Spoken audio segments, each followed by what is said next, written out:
ये Lucky's first love का part number 17 है, सो लेट्स स्टार्ट इट। फिर याओकिंग और ह्यू क्लब जाते हैं और याओकिंग उसे बोलती है, क्या तुम्हें उन दोनों को खुश देखकर अच्छा नहीं लग रहा? ह्यू बोलता है, मुझे भी उतना बुरा नहीं लग रहा है, लेकिन अब हम क्या करेंगे? याओकिंग बोलती है, हम ड्रिंक करेंगे, और वो दोनों बहुत ज़्यादा ड्रिंक कर लेते हैं। फिर वो दोनों ह्यू के घर जाते हैं और वहाँ ह्यू उसे किस करता है। फिर सुबह उठकर ह्यू देखता है कि वो दोनों एक साथ सोए थे, इसीलिए वो नर्वस होकर सोचता है कि वो याओकिंग को क्या बोलेगा, लेकिन याओकिंग शांत होकर बोलती है, मेरी एक मीटिंग है, इसीलिए मैंने ब्रेकफास्ट ऑर्डर कर दिया है। फिर याओकिंग खाने लगती है और ह्यू को बोलती है, क्या तुम कुछ नहीं खाओगे? ह्यू बोलता है, मैं सिर्फ पानी पीऊँगा। याओकिंग बोलती है, तुम नर्वस क्यों हो रहे हो? क्या मैंने तुम्हें कुछ बोला है? ये सिर्फ एक एक्सीडेंट था। ह्यू बोलता है, ये एक एक्सीडेंट नहीं है, बहुत सारे लोग ड्रंक होने की वजह से इसे एक्सीडेंट कहते हैं, लेकिन मैं ऐसा नहीं करूँगा। याओकिंग बोलती है, तो क्या तुम मुझे डेट करोगे? और ये सुनकर ह्यू और भी नर्वस हो जाता है, इसीलिए याओकिंग जाने लगती है और बोलती है, ड्रिंक करने के बाद जो कुछ भी हुआ है वो भूल जाओ। फिर वो बाहर जाकर एक टैक्सी लेती है और नर्वस होने लगती है। दूसरी तरफ सिविन कंपनी में जाती है और देखती है कोई भी नहीं आया है। फिर वो सियाके के ऑफिस में से कॉफ़ी देने जाती है और देखती है कि सियाके वहाँ नहीं है, और वहाँ वो देखती है कि सियाके के टेबल पे लकी कैट रखा हुआ है और वो उसे लेकर चली जाती है। फिर सिंगविन काम करने लगती है और थोड़ी देर बाद जुई आती है और उसे खुश होकर हक कर लेती है, और सिंगविन बोलती है, हमने कितनी बार फ़ोन में बात किया था, लेकिन फिर भी तुमने मुझे इस सब के बारे में क्यों नहीं बताया? जुई बोलती है, बॉस ने मुझे तुम्हें बताने के लिए मना किया था। सिंगविन बोलती है, मैंने सोची थी कि अगर मैं कंपनी से चली गई तो सब कुछ ठीक हो जाएगा। जुई बोलती है, मैंने सुना है कि बॉस और इन्वेस्टर्स का कॉन्सेप्ट नहीं मिल रहा था और वो लोग तुम्हारे बारे में भी फोर्स कर रहे थे, इसीलिए उन्होंने कॉन्ट्रैक्ट ख़त्म कर दिया है। सिंगविन बोलती है, टीआईजी कंपनी का परफॉर्मेंस तो अच्छा है, इसीलिए ज़रूर बहुत सारी कंपनीज यहाँ इन्वेस्ट करना चाहेंगे। जुई बोलती है, मैं नहीं जानती। सिंगविन पूछती है, अभी भी कोई भी क्यों नहीं आया है? जुई बोलती है, बॉस ने टाइम पे आने का सिस्टम बंद कर दिया है, इसीलिए जो जिस टाइम पे चाहे उस टाइम पे आ रहा है, और वैसे भी इंस्टेंट जोन गेम के सिवाय बाकी सब गेमों का काम बंद है, इसीलिए बाकियों के पास कोई काम नहीं है। सिंगविन बोलती है, शायद इसीलिए एमी भी अभी तक नहीं आई है। जुई बोलती है, एमी ने जॉब छोड़ दिया है। सिंगविन बोलती है, उसने जॉब क्यों छोड़ दिया है और उसने मुझे इस बारे में क्यों नहीं बताया? जुई बोलती है, तुम ये सुनकर गुस्सा करती, इसलिए उसने तुम्हें नहीं बताया। सिंगविन पूछती है, बॉस कहाँ है? मैं उनके ऑफिस गई थी, लेकिन वो वहाँ नहीं थे। जुई बोलती है, डायरेक्टर ली भी जॉब छोड़कर चले गए हैं, इसीलिए उनका जगह लेने के लिए बॉस ने इंटरव्यू रखा है। अभी शायद वो इंटरव्यू ले रहे हैं, इसीलिए एमी को दोष मत दो। असल में टीआईजी कंपनी के एम्प्लॉयज़ को सभी काम पे रखना चाहते हैं, इसलिए पहले जब कुछ लोग दूसरे कंपनियों में गए तब उन्हें डबल सैलरी में जॉब मिल गया। फिर उन्हें देखकर बाकी लोग भी जाने लगे, और मैं भी आज एक इंटरव्यू देने गई थी, लेकिन अब जब तुम हमारी लकी चार्म वापस आ गई हो, फिर मैं और जॉब छोड़ के नहीं जाऊंगी। दूसरी तरफ ह्यू घर पे था, तभी उसका दोस्त उसे कॉल कर आज ही वो बुक वापस देने के लिए बोलता है जो उसने रेंट पर लिया था, इसीलिए ह्यू वो बुक ढूंढने लगता है और तभी उसे याओकी का ईयररिंग मिलता है। दूसरी तरफ सिंगविन और जुई ऑफिस के बाकी लोगों के लिए कॉफ़ी खरीद कर लाती है, और तभी वहाँ सियाके भी आता है, और सिंगविन सियाके को बोलती है, मुझे आपसे कुछ बात करना है, और सियाके उसे अपने ऑफिस ले जाता है। और सिंगविन पूछती है, कंपनी में अभी कितना पैसा है? सियाके बोलता है, तुम इस बारे में बात करना चाहती थी? सिंगविन बोलती है, अभी ये सबसे ज़्यादा ज़रूरी है। सियाके बोलता है, चिंता करने की ज़रूरत नहीं है, इंस्टेंट जोन गेम बनाने जितना पैसा हमारे पास है। और कल जो हुआ था, तभी सिंगविन उसे रोककर बोलती है, ये समय प्यार के बारे में सोचने की नहीं है, मैं एक एम्प्लॉय की तरह वापस आई हूँ, हमें अभी कंपनी को बचाने के बारे में सोचना चाहिए, बाकी चीज़ों के बारे में हम बाद में बात करेंगे। चिंता मत करो, लकी चार्म वापस आ गई है, इसलिए सब कुछ ठीक हो जाएगा। सियाके बोलता है, तुम्हें तो लकी बुलाना पसंद नहीं था ना? सिंगविन बोलती है, वो पहले था, अब मैं लकी होना चाहती हूँ, जिससे इस कंपनी में भी सब अच्छा हो। फिर वो काम करने चली जाती है, और दूसरी तरफ ह्यू अपने दोस्त को बुक लौटाने जाता है, और उसका दोस्त पूछता है, जिस लड़की के लिए तुमने बुक लिया था उसके साथ तुम्हारा कैसा चल रहा है? ह्यू बोलता है, उसने मुझे ना बोल दिया है। उसका दोस्त पूछता है, क्या हुआ था? ह्यू बोलता है, अगर तुम रात में ड्रिंक करने के बाद सुबह उठकर देखोगे कि तुम्हारी बेस्ट फ्रेंड तुम्हारे पास सोई हुई है तो तुम क्या करोगे? जैसे लड़के लड़कियों के साथ सोने के बाद उन्हें छोड़ देते हैं, वैसे ही मुझे लग रहा है कि उसने मुझे छोड़ दिया है। उसका दोस्त बोलता है तुम दोनों अब भी दोस्त हो, जिससे लगता है कि एक हो सकता है तुम उसके लिए कुछ भी फील नहीं करते हो और दूसरा हो सकता है कि तुम उसे बहुत ज़्यादा पसंद करते हो। और ह्यू सोचता है कॉलेज में वो याओकिंग को पसंद करता था, इसीलिए ही उसने याओकिंग के साथ दोस्ती किया था। फिर दूसरी तरफ याओकिंग कैंडो प्रैक्टिस कर रही थी और तभी वहाँ सिंगविन आती है और बोलती है बॉस को इन्वेस्टमेंट क्यों नहीं मिल रहा है, क्या उन्हें कोई परेशानी है? और याओकिंग पूछती है क्या तुम दोनों डेट कर रहे हो? सिंगविन बोलती है नहीं। याओकिंग बोलती है तो तुम इतना चिंता क्यों कर रही हो, क्या तुम उसे पसंद करती हो? सिंगविन बोलती है हाँ। और तभी ह्यू आकर उनकी बातें सुनने लगता है और याओकिंग पूछती है क्या वो भी तुम्हें पसंद करता है? सिंगविन बोलती है हम लोग अभी इस बारे में नहीं सोच रहे हैं, हमें पहले कंपनी को बचाना होगा। याओकिंग बोलती है इन्फॉर्मेशन लीक होने के बाद से सभी बोल रहे हैं कि सिया की कंपनी अच्छे से संभाल नहीं पा रहा है। सिंगविन बोलती है लेकिन हमारे कंपनी का परफॉर्मेंस तो अच्छा है। याओकिंग बोलती है असल में इन्वेस्टर्स के साथ कॉन्ट्रैक्ट खत्म करने की वजह से वो लोग दूसरे लोगों को तुम्हारी कंपनी में इन्वेस्ट करने नहीं दे रहा है और सिया के सभी के साथ काम नहीं करना चाहता है। कुछ लोग इन्वेस्ट करना चाहते हैं लेकिन उसे वो लोग पसंद नहीं आते हैं। फिर सिंगविन वहाँ से जाने लगती है और ह्यू को देखती है। फिर वो ह्यू के साथ बाहर जाती है और ह्यू उसे बोलता है मैंने सुना कि तुम किसे पसंद करती हो, लेकिन कोई बात नहीं, वैसे भी ज़बरदस्ती करने से कुछ नहीं होता और मैंने कम से कम ट्राई तो किया था, क्या मैं तुम्हें घर छोड़ दूँ? सिंगविन बोलती है नहीं, मैं चली जाऊँगी। फिर वो घर जाती है और देखती है पास वाले रूम के सामने बहुत सारा सामान रखा हुआ है।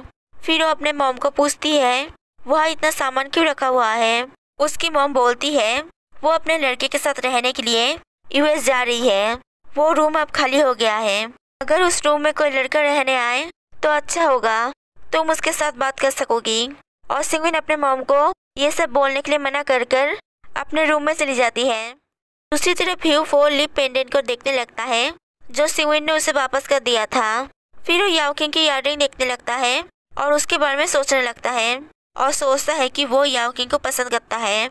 अगले दिन सिंगविन ऑफिस जाती है और देखती है सिया के ऑफिस में ब्रश कर रहा है और सिया के बोलता है कल मैं बिजी था इसीलिए ऑफिस में ही रह गया था। सिंगविन बोलती है क्या मैं आपके घर से आपके लिए कपड़े ले आऊँ? सिया के बोलता है ज़रूरत नहीं है और वो वहाँ से चला जाता है। फिर सिंगविन सोचती है उन्होंने बस एक दिन के लिए ऑफिस में अपना ब्रश क्यों लाए हैं और उन्होंने कल वो ड्रेस नहीं पहना हुआ था, क्या वो पूरी रात काम करने के लिए ऑफिस में ही रह रहे हैं? फिर डायरेक्टर सियाके के ऑफिस में आता है और बोलता है मुझे तुमसे कुछ बात करना है। और सियाके बोलता है अगर आप कंपनी छोड़ना चाहते हैं तो मुझे कोई परेशानी नहीं है। और डायरेक्टर बोलता है जब मैं कंपनी में काम करने आया था तब पहले मेरे दोस्त मुझ पर हंसते थे क्योंकि मेरा बॉस मुझसे बहुत छोटा है, लेकिन 2 साल हो गया है और वो लोग अब मुझसे जलते हैं। मैं विश्वास करता हूँ कि हम लोग जल्दी एक इन्वेस्टर ढूंढ लेंगे और फिर से सब कुछ ठीक हो जाएगा। डायरेक्टर ली को अभी पैसों की ज़रूरत है इसीलिए उसे जॉब छोड़ना पड़ा, लेकिन मुझे अभी पैसों की ज़रूरत नहीं है और मेरे पास कुछ पैसे पड़े हैं, हम वो कंपनी के लिए यूज़ कर सकते हैं। और सियाके बोलता है मुझ पर विश्वास करिए, वो पैसे यूज़ करने की ज़रूरत नहीं है। दूसरी तरफ ह्यू मीटिंग बुलाता है और पूछता है याओकिंग कहाँ है और वो लोग बोलते हैं वो इस प्रोजेक्ट में काम नहीं करना चाहती, इसीलिए वो एक दूसरे प्रोजेक्ट में काम करने चली गई। फिर वो लोग मीटिंग शुरू करते हैं और ह्यू याओकिंग के बारे में सोचता है। फिर दूसरी तरफ ऑफिस में जुई और डायरेक्टर देखते हैं कि सियाके सिंगविन को देखकर स्माइल कर रहा है और डायरेक्टर बोलता है वो लोग शायद डेट कर रहे हैं, इसीलिए उसने सिंगविन को कुछ भी बताने के लिए मना किया था। फिर सियाके काम करने जाता है और देखता है वो दोनों उसे घूर रहे हैं। फिर सियाके ऑफिस में कितनी देर काम करता है ये देखने के लिए सिंगविन बहुत देर तक ओवरटाइम करती है, लेकिन उसके डैड उसे फ़ोन कर कर घर वापस आने के लिए बोलते हैं, इसीलिए उसे घर जाना पड़ता है। फिर अगले दिन सिंगविन जल्दी उठकर ऑफिस जाने लगती है और उसके डैड पूछते हैं तुम इतनी सुबह कहाँ जा रही हो, और वो काम पे जा रही हो बोलकर चली जाती है। फिर ऑफिस में जाकर देखती है सियाके ऑफिस में ही सो रहा है और वो सोचती है जुई ने कही थी कि बॉस अपना घर बेचकर कंपनी चला रहे हैं। फिर सिंगविन सियाके को ब्लैंकेट से ढककर धीरे से वहाँ से चली जाती है। फिर मीटिंग में एक लड़की बोलती है कि रूम से बदबू आ रहा है। फिर सभी को बदबू आने लगता है और सिंगविन सोचती है ये बदबू सियाके से आ रहा है क्योंकि उसने बहुत दिनों से शावर नहीं लिया है। इसीलिए सिंगविन जाकर विंडो खोल देती है। फिर वो लड़की देखती है डस्टबिन से बदबू आ रहा है। फिर वो उसे फेंक आती है और वो लोग फिर से मीटिंग शुरू करते हैं। फिर मीटिंग खत्म होने के बाद सब जाने लगते हैं और सिंगविन सियाके को सूंघने लगती है और देखती है उससे कोई भी बदबू नहीं आ रहा है। फिर सियाके उसे ऐसा करते हुए देख लेता है और सिंगविन वहाँ से चली जाती है। फिर सिंगविन स्टोर में खाने जाती है और देखती है सियाके एक आदमी के साथ बात कर रहा है। फिर बात करने के बाद वो आदमी चला जाता है और सिंगविन उसके पीछे जाकर उसे पूछती है आप मिस्टर सियाके से क्या बात कर रहे थे। वो आदमी बोलता है वो अपना घर बेच रहा है और हम उस बारे में बात कर रहे थे। फिर सिंगविन छुप के सियाके के लिए घर ढूंढने लगती है। इसीलिए सियाके उससे पूछता है क्या तुम छुप छुप के ह्यू से बात कर रही हो। जीआईओ कंपनी के साथ हमारा काम अभी बंद है, इसीलिए तुम्हें उसके साथ बात करने की ज़रूरत नहीं है। सिंगविन बोलती है मैं उसके साथ बात नहीं करती हूँ, लेकिन जीआईओ कंपनी के साथ काम बंद होने के बावजूद याओकिंग हमेशा आपके पीछे पीछे घूमती है। वैसे ये सब छोड़िए, क्या आज आप मुझे काम के बाद घर छोड़ देंगे। फिर सियाके उसे घर छोड़ देता है और सिंगविन उसे अपने पास वाले रूम में ले जाती है और बोलती है मैंने सुना है कि आपने अपना घर बेच दिया है, इसीलिए आप ऑफिस में रह रहे हैं। और सियाके बोलता है तो तुम क्या चाहती हो, मैं ये घर खरीद लूँ या तुम मेरे लिए ये घर खरीदोगी। सिंगविन बोलती है मैं इस घर के ओनर को जानती हूँ, वो अपने लड़के के साथ रहने के लिए यूएस चली गई। वो मुझसे कोई भी रेंट नहीं लेंगे, मुझे सिर्फ इस घर को साफ रखना होगा। सियाके बोलता है मैं बिजी रहता हूँ, मेरे पास सफाई करने का टाइम नहीं है। सिंगविन बोलती है मैं सफाई करूँगी, मुझे सफाई करना पसंद है, तुम सिर्फ यहाँ रहो। फिर सिंगविन उसे घर की चाबी देकर वहाँ से चली जाती है और उसकी मॉम उसे उस रूम से बाहर आते देख लेती है। फिर सिंगविन उन्हें सब कुछ बता देती है और उसकी मॉम बोलती है तुमने एक लड़के के लिए घर क्यों रेंट पे लिया है। सिंगविन बोलती है वो मेरे बॉस है। उसकी मॉम बोलती है जो तुम्हें सैलरी देता है तुम्हें उसका रेंट देने की ज़रूरत क्या है।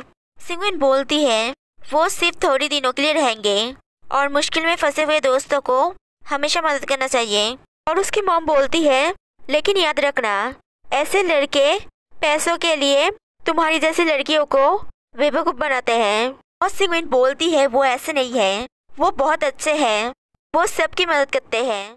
और उसकी मॉम बोलती है ठीक है समझ गई।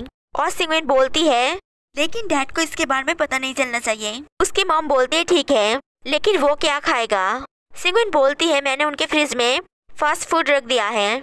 उसकी मॉम बोलती है तुम उसे फास्ट फूड क्यों खिला रही हो, मैं उसके लिए अभी खाना बनाती हूँ। सिंगविन बोलती है आज नहीं तो वो नर्वस हो जाएंगे। उसकी मॉम बोलती है ठीक है मैं कल उसके लिए खाना बनाऊंगी। फिर अगले दिन उसकी मॉम बहुत सारा खाना बनाती है और उसके डैड बोलते हैं तुमने इतना सारा खाना क्यों बनाया है। उसकी मॉम बोलती है ऐसे ही। फिर सिंगविन आकर पूछती है आपने इतना खाना क्यों बनाया है। और उसकी मॉम उसे बोल लाने के बहाने किचन में ले जाकर बोलती है तुम कुछ खाना उसके लिए ले जाओ। फिर सिंगविन खाना पैक करने लगती है और उसके डैड बोलते हैं तुम इतना सारा खाना क्यों ले रही हो। सिंगविन बोलती है मैं ऑफिस के दोस्तों के लिए ले रही हूँ। उसके डैड बोलते हैं मैंने सुना है कि अभी तुम्हारी कंपनी का मुश्किल समय चल रहा है, तुम्हें तुम्हारे दोस्तों के लिए ज़रूर खाना ले जाना चाहिए। फिर सिंगविन खाना लेकर चली जाती है और सियाके के डोर पे नॉक करती है और उसके डैड डोर नॉक की आवाज़ सुनकर बोलते हैं शायद कोई डोर नॉक कर रहा है। और उसकी मॉम बोलती है नहीं शायद पास वाले डोर पे कोई नॉक कर रहा है। और उसके डैड बोलते हैं लेकिन वो लोग तो चले गए हैं। और उसकी मॉम बोलती है शायद तुम्हारा कान बज रहा है, हमें खाते हुए थोड़ा म्यूज़िक सुनना चाहिए। फिर उसकी मॉम म्यूज़िक चलाने जाती है और उसके डैड फिर से डोर नॉक की आवाज़ सुनते हैं, इसीलिए वो चेक करने जाते हैं। If you like this video please like and subscribe it.